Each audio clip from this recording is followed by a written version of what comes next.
Welcome to the Modern Parent's Blueprint. Today we are tackling a situation that has left every parent from the high-rises of Manhattan to the suburbs of Chicago pulling their hair out. Why on earth does your toddler ignore you?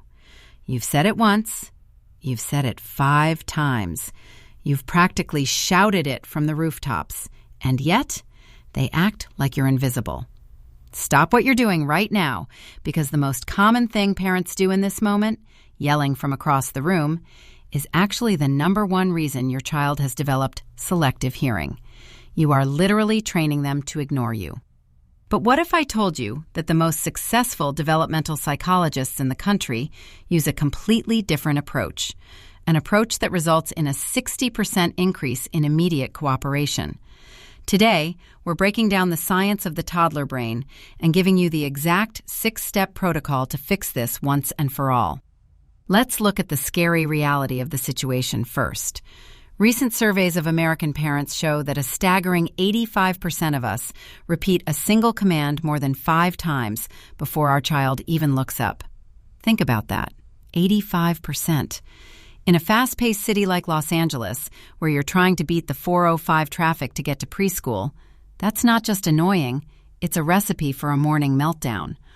Only about 10% of parents realize that this cycle leads to a psychological phenomenon called Nag-Resistance. Your child isn't being bad. They've just learned that your first 4 requests don't actually require action. They're waiting for the level 5 voice, the yell, before they believe you're serious. Have you ever been in this situation? Picture this. You're in your kitchen in Brooklyn, it's 8:15 a.m., and you need to get out the door. You say, "Hey, buddy, put your shoes on." No response. 2 minutes later, "Shoes on, please." Still nothing.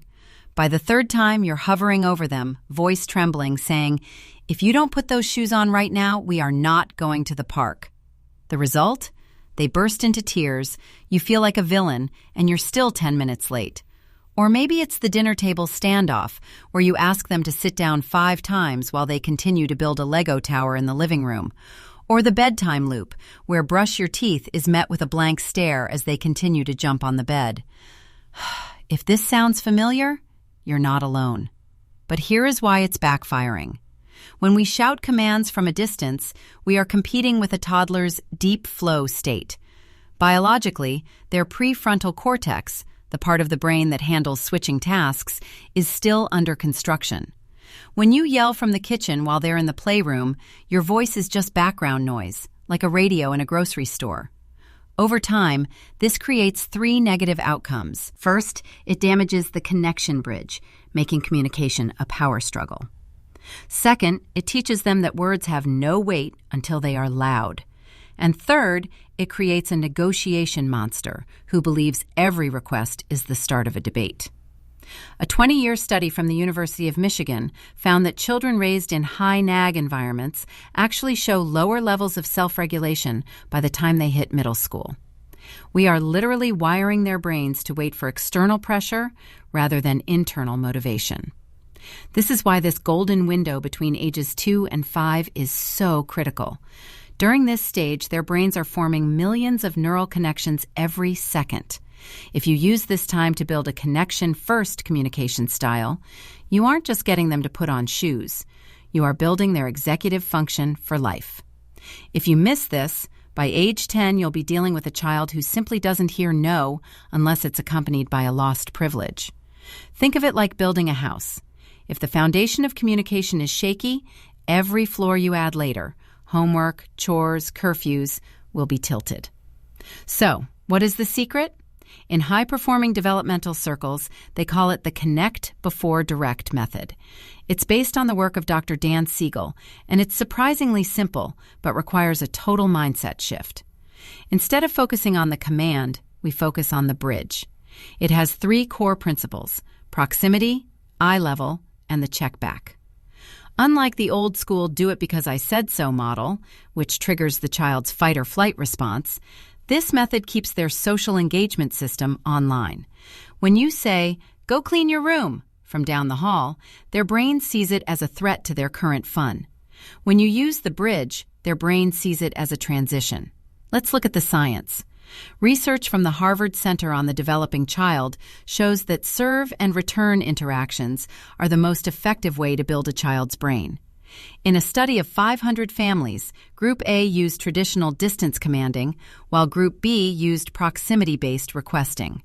After just 6 months, Group B children showed a 40% higher rate of first-time listening. They weren't smarter, they were just more connected. One mother, a lawyer in Chicago named Sarah, told researchers, "I used to spend 40 minutes every morning yelling. Now I spend 5 minutes connecting, and the shoes are on before I even ask." Are you ready for the 6-step protocol? This is a 4-week transformation. You can't do it all at once or you'll burn out. Week 1 is all about the stop and drop. Your goal this week is to stop yelling from other rooms.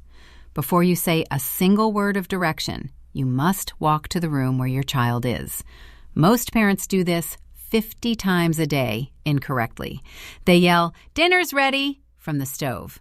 This week, you walk to the playroom, wait for a break in their play, and just stand there.